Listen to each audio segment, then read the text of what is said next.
Serb paytagty Belgradda Serbiýanyň üstü bilen Ýewropa Birleşigine sapar edýän migrantlara ýardym bermek maksady bilen haýyr-sahabat işleri başlady.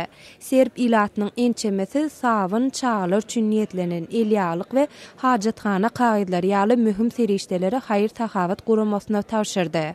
Soňky aýlarda ýakyn günlerdaky dartgynlykdan gaçyp Ýewropa aralaşmak dileýän migrantlaryň müňlöçesiniň Belgrada baryp şäheriň teýleýärlerini ýatyp turýandygyny görse bolýar.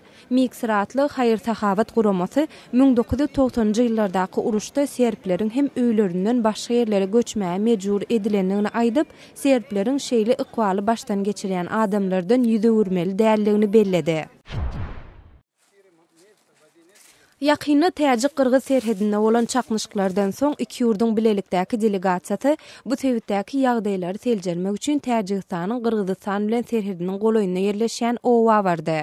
Çoruk sebätinde bolan bu waka Täjik ýaşaýjylary Kyrgyz ýaşaýjylarynyň ýerli gonamçylyga girmegini böwetleýän mahal başlapdy. Kyrgyz ýaşaýjylary bu herekete Çorukyň suw üçünçligini böwetläp gaýta bol beripdiler. Bu wakadan soň 3-4 awgustda iki tarapdan hem onlarça ýaşaýjy birek-bireňine daş saňyp çaknyşypdylar. Şol wakada bir näçe adam yaralanypdy.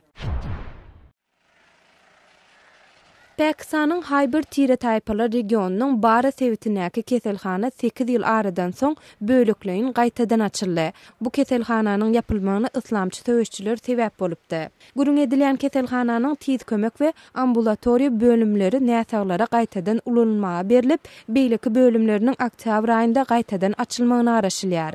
Bu sebäpde töweşçiler bilen Pakistanyň howpsuzlyk güýçleriniň arasyndaky çaknyşyklar 2007-nji ýylda başlapdy. Emma şu ýyl bu ýerde howpsuzlyk şertleriniň öňküsünden gadalaşanyny habar berilýär.